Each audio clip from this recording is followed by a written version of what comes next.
What's up mga kabiyahe? Today's video ay pupunta kami sa may bike festival dito sa World Trade Center. Dahil itong March 21 hanggang March 23 is merong big day sale ng mga items, parts, and accessories ng motor.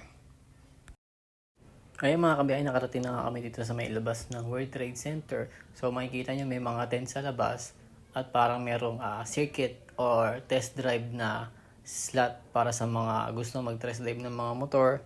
And dito sa bandang kanan naman is nandito yung mga parking na motor and sasakyan. Let's go! Etong mga kabayan, dito kami sa harap ng entrance, and then dito sa may bandang kaliwa is parang booth center or a registration center. Dito ka magbabayad ng entrance fee mo na 100 pesos at bibigyan ka nila na parang tag.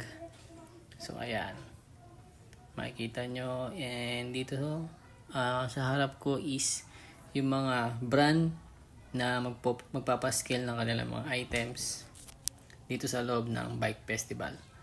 So ayan, pipila na tayo para makakuha tayo ng tag. Eto mga kabiyahe, first stop natin is sa may Thailand X Philippine product. So ito yung mga pipe na naka-display nila. Merong pang NMAX, Mio, Honda Click, Raider. Dito naka-display yung mga pipe nila. So, kapag nagkabili ka ng product nila, meron siguradong discount sa bawat item na ipapurchase mo. And hindi lang yun, may mga rims din silang tinitinda at iba pang klase ng parts. CBT, cleaning, meron din sila. So, ayan, pag pupunta kayo dito ngayon, check nyo yung mga item na pwede nyo magustuhan, pwede nyo mabili. Andito lang yan sa Thailand X Philippine. And mga kabiyahe, punta tayo dito sa may booth ng Parak Clothing. So ito, meron silang booth ng Parak Clothing. So sa mga gusto ng mga jersey ng Parak, punta na kayo dito.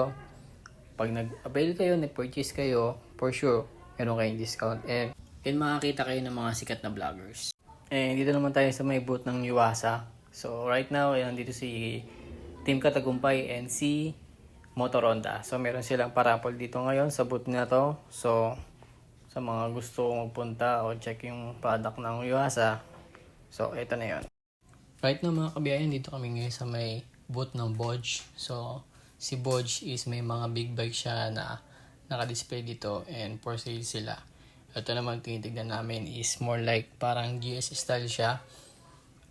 Napakaganda and super attractive.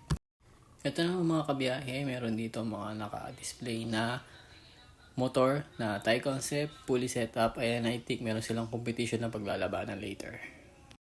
Rito pa mga kabiyahe, may mga naka-display pa rito na kakaiba or high-tech na setup ng mga motor. I think pang display lang talaga sila.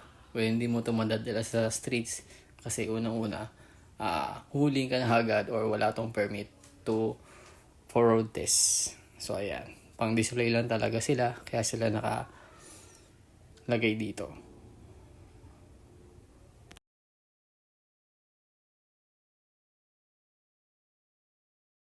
Nakita ko rin pala si Rodi and Motorkada. Ayan mga kabayan, dito kami ngayon sa may booth ng Freedcon.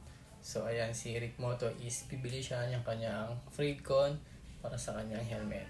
So importante itong Freedcon kasi meron kami magiging communication, especially sa gagawin namin North Loop this coming April. So ayan, mga advice namin yung isa't isa sa mga dapat gawin or sa mga dapat iwasan sa daan.